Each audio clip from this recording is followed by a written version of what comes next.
बात करेंगे बुलेटिन की। ईरान पर अमेरिका का बड़ा अटैक हुआ है। ईरान के विदेश मंत्री सईद अब्बास अरागची का पोस्ट सामने आया है। यूएनएससी के सदस्य अमेरिका ने नियमों का उल्लंघन किया। ईरान के शांतिपूर्ण परमाणु ठिकानों पर अमेरिका का यह हमला संयुक्त राष्ट्र चार्टर, अंतर्राष्ट्रीय कानून और एनपीटी का उल्लंघन किया गया है। आज सुबह की घटनाएं अपमानजनक है। संयुक्त राष्ट्र के प्रत्येक सदस्य को इससे चिंतित होना चाहिए। इस्लामी गणतंत्र ईरान के विदेश मंत्री सईद अब्बास अरागची ने एक्स पर लिखा। संयुक्त राष्ट्र सुरक्षा परिषद के स्थायी सदस्य अमेरिका ने ईरान के शांतिपूर्ण परमाणु प्रतिष्ठानों पर हमला करके संयुक्त राष्ट्र चार्टर, अंतर्राष्ट्रीय कानून और एनपीटी का गंभीर उल्लंघन किया। आज सुबह की घटनाएं अपमानजनक है और उनके परिणाम हमेशा के लिए यही होंगे।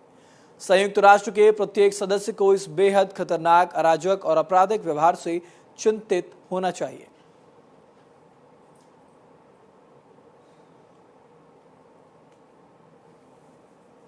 तो आपको बता दें, इजरायल और ईरान के बीच युद्ध लगातार जारी है। ऐसे में अमेरिका ने बड़ा अटैक ईरान के 3 परमाणु ठिकानों पर किया है। ईरान के विदेश मंत्री सईद अब्बास अरागची ने एक पोस्ट किया और उन्होंने कहा है कि यूएनएससी के सदस्य अमेरिका ने नियमों का उल्लंघन किया है। ईरान के शांतिपूर्ण परमाणु ठिकानों पर अमेरिका का यह हमला बेहद निंदनीय है।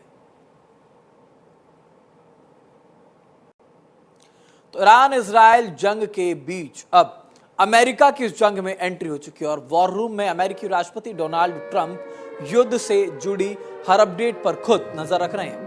ईरान पर अमेरिका ने जोरदार हमला किया है और ईरान के परमाणु ठिकानों को निशाना बनाया गया है।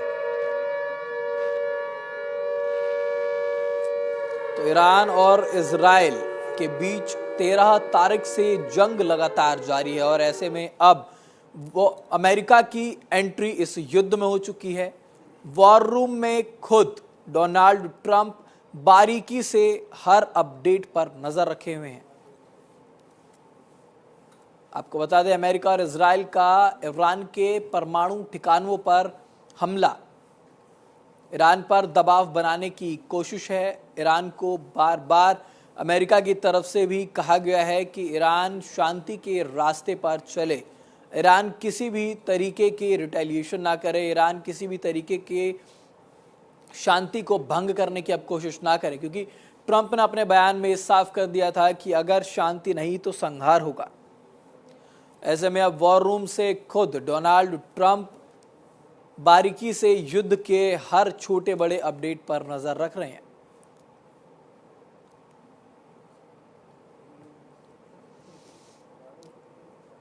तो 13 तारीख से इजरायल और ईरान के बीच जंग लगातार जारी है।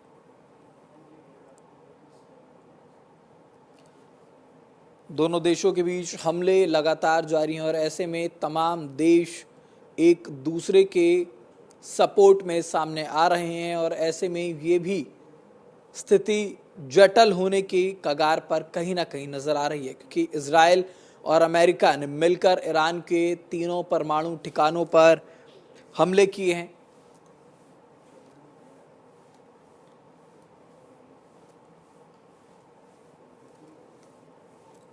तो अमेरिका और इजरायल के इस हमले से ईरान में तमाम जगहों पर नुकसान भी पहुंचा है और ईरान लेकिन अभी भी मानने को तैयार नहीं है।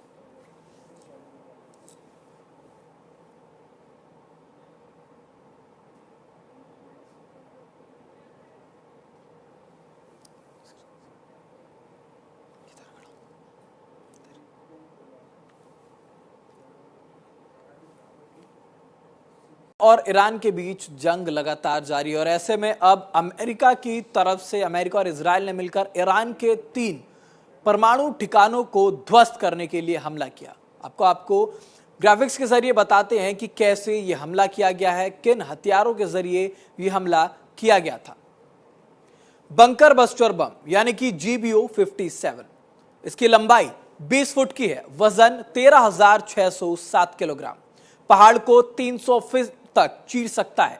केवल B-2 स्टेल्थ बम्बर से दागा जा सकता है। B-2 स्टेल्थ बम्बर केवल अमेरिका के पास है। B-2 स्टेल्थ बम्बर 9600 किलोमीटर की दूरी तय कर सकता है। मिडिल ईस्ट में यूएस कहीं से भी ईरान पर हमला कर सकता है।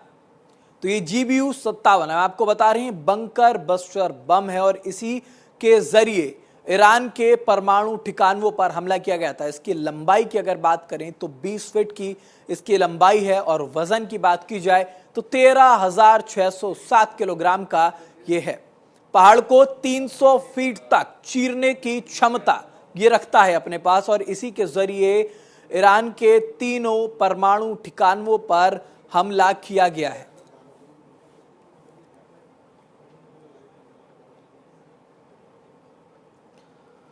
तो ईरान और इजराइल